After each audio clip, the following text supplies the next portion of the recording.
Okay, ladies and gentlemen, section 2.4 involves more with lines and in general one new formula referred to as the point slope formula.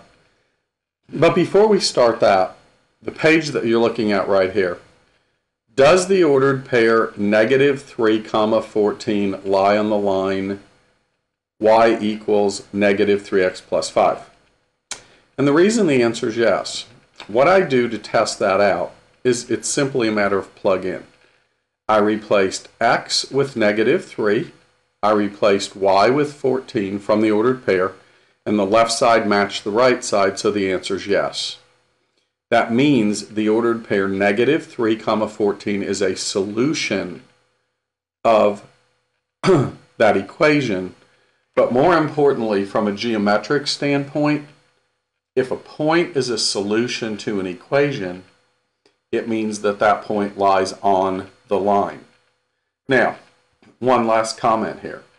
If I asked you how many solutions this equation has, your answer better be infinitely many, because if I asked you the question, how many points are there on an entire line, even though it only takes 2 points to get a line graphed, there are infinitely many solutions. There are infinitely many ordered pairs on the line. So, anytime you have the function y equals mx plus b, or f of x equals mx plus b, you're dealing with infinitely many ordered pair solutions. In fact, anything on the line is an answer. Now, the directions here ask you, excuse me, to find the point slope form of an equation satisfying the given equations. First thing you need to know is the point slope formula. Y equals m times the quantity x minus x sub 1 plus y sub 1 is that formula. M is the slope. X sub 1, y sub 1 is one point that you know on the line, and xy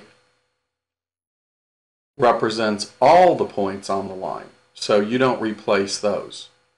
So it's actually fairly easy. Once you know the formula, if I tell you the slope of a line is -4 and it goes through the ordered pair 5, -2, what you do is you go to the point slope formula from memory and you plug in y equals -4, which is the slope, times the quantity x minus x sub 1 is 5, close your parens, plus y sub 1. Well, plus a -2 is the same as saying -2. So we basically just plugged into the point slope formula. Now, in the next problem, where I have the ordered pairs given as 1, 2, and -4, -7, you'll notice that we were missing the slope. So the first thing I had to do was go to the slope formula, change in y over change in x, which some of you have learned as y sub 2 minus y sub 1 over x sub 2 minus x sub 1. So I plugged in the values.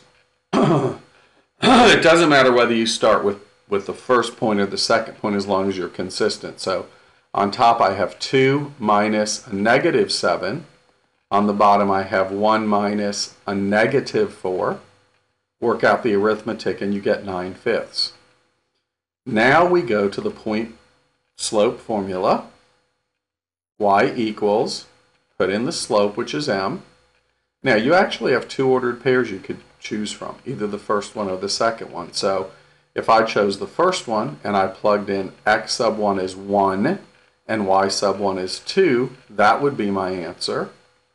Or if I chose the second ordered pair, which was -4, -7, notice what happens. Slope is still the same. X sub 1 was a -4, minus a minus became a plus, y sub 1 was -7. These two equations, believe it or not, even though they look very different in this form, they're equivalent. If you wanted to convince yourself, if you actually distributed here and collected like terms, you distributed here and you collected like terms, you would see that they were identical. So they are equivalent answers. Okay, you're asked to take the equation y equals 2/5 times the quantity x minus 20 plus 3 and write it in slope-intercept form. Now notice it's currently in point-slope form. Well, the first thing we do to convert it is we distribute. 2/5 times x gives me 2/5 x. 2/5 times negative 20, remember you cross cancel, gives you negative 8.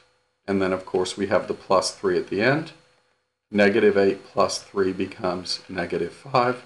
So my answer is y equals 2/5 x minus 5. The original form we started with was called point slope. This new form, as you'll recall, is called slope-intercept. And to me, a much more useful form because from slope-intercept you could graph this line. The y-intercept would be the ordered pair 0, negative 5. The slope would be 2/5. So if you were graphing this, you would put a dot on negative 5 on the y-axis. Then you would count up 2 over 5, put another dot, and connect the two dots. All right.